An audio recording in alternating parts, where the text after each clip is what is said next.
All right, boys. So I know that you missed today and you'll miss tomorrow at least. I want to try and catch you up. I have to admit that there's a good chance my husband's going to come barreling through the door, coming home from work, or my sons are going to come in. So I apologize for any disruptions and I'm going to go fast. I know you guys have a lot of background knowledge. So hopefully, if you have any questions, jot them down and email them to me. All right, I'm going to get rid of myself here. All right.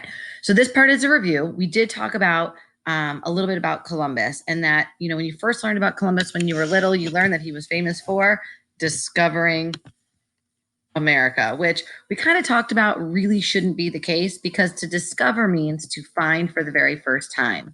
Well, we spent a lot of time discussing, was Columbus the first person in the Americas? The answer is no. Did he even know he was in the Americas when he got here all 4 times? Again, the answer is no. He was not the first person in the Americas. That was, as we talked about in chapter 1, the Native Americans. We talk about these first Americans and we call them Native Americans because the word native literally means first or original. And what's crazy is he wasn't even the second person in the Americas.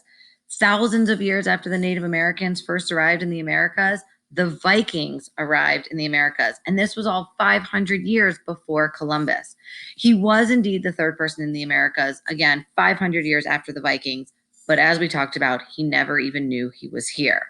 And so one of the things we talked about is this coming Monday is Columbus Day. And people in class were saying, well, it shouldn't be Columbus Day. It should be Native Americans Day. And that topic has actually been brought up a lot. In fact, if you look at like Google Calendar on your parents' phone or something, you will see, yes, Monday, October 12th is labeled Columbus Day, but it's also labeled Indigenous People Day. Indigenous simply means native. It is again recognizing the fact that the Native Americans were the first people in the Americas.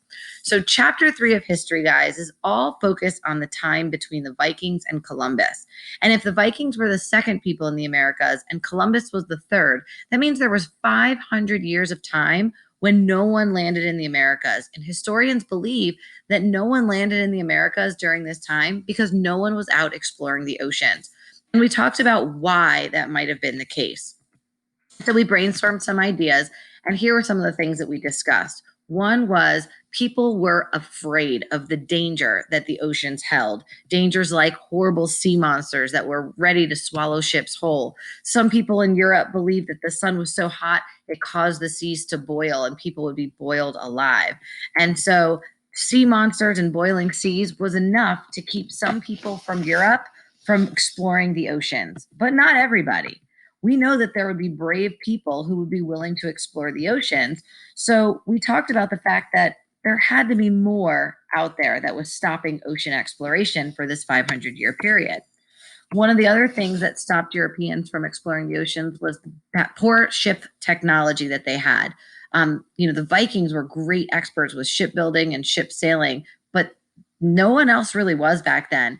And we didn't have great ships, and our technology was not where it is today. They had square-shaped sails.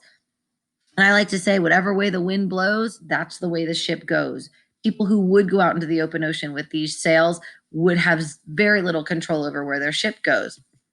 We also talked about the fact that, the maps back then, because there was so little exploration, the maps were terrible. They were all different. They were all wrong. If you wanted to go and explore the oceans back then, you might be dealing with a map that looks like this or this.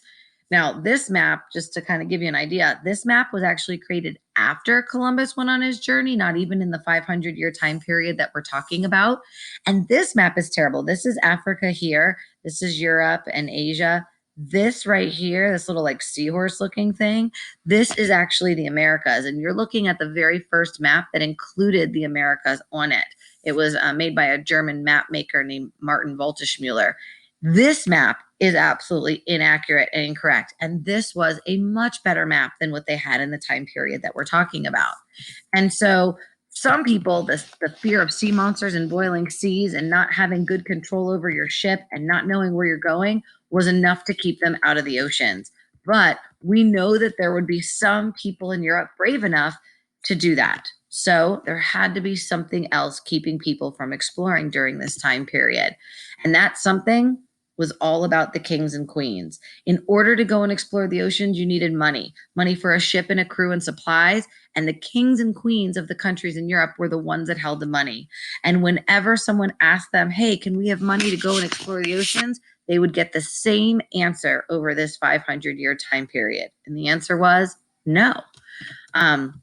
They weren't willing to spend money on ocean exploration because there was nothing worth it out there in the oceans for them. There wasn't any way that spending money on sending people into the oceans would benefit them and make them richer and therefore more powerful.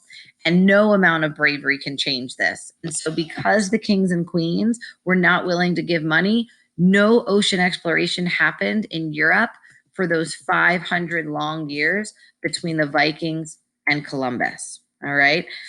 When we talk about the kings and queens not wanting to give money, we need to have a conversation about which countries back then were the ones that held the most money.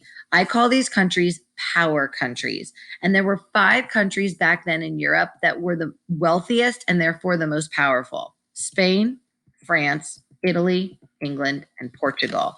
And if you take a look at the map here, you can see, I'll show them to you. There's Spain, there's France, there is Italy, the little boot shape there. There's England. And my son, Tyler, when he was growing up, he used to call Portugal Spain's fart. And if you look at where Portugal is in relation to Spain, it might make you laugh a little bit. These were the 5 most powerful countries back then. These were the countries that if you were an explorer that wanted to go out and explore the oceans, these would have been the ones that you would have gone to, that would have had the money to spend. These 5 countries are going to be our main characters in the next part of our history story. So obviously, in order for ocean exploration to start, which we know it does because we know eventually Christopher Columbus is told yes. Eventually, Christopher Columbus is given the money he needs to explore the oceans. So in order for the exploration to begin, the kings and queens need a reason to spend money on ocean exploration. And that goes back to our story that I told you about Columbus. We know that for a long time, the kings and queens of Europe would travel along the Silk Road to get to the riches of the Indies. But as we talked about, eventually that path, that Silk Road, was blocked by a war. And so now the kings and queens could not get to their riches by land. They now had a reason to want to go out into the ocean. They wanted to find a way by water to get to the riches of the Indies. And so those no's of the kings and queens became yeses. And that begins the time period called the Age of Exploration. This is the time period where kings and queens were now spending money to send explorers out into the open ocean. And so that is going to be our next unit of history, is the Age of Exploration. Now, we already talked a little bit about Columbus. Believe it or not, he was not the first explorer to go out and explore the oceans. So we're going to pause this video. I'm going to stop it, and then I will continue right here with my next video.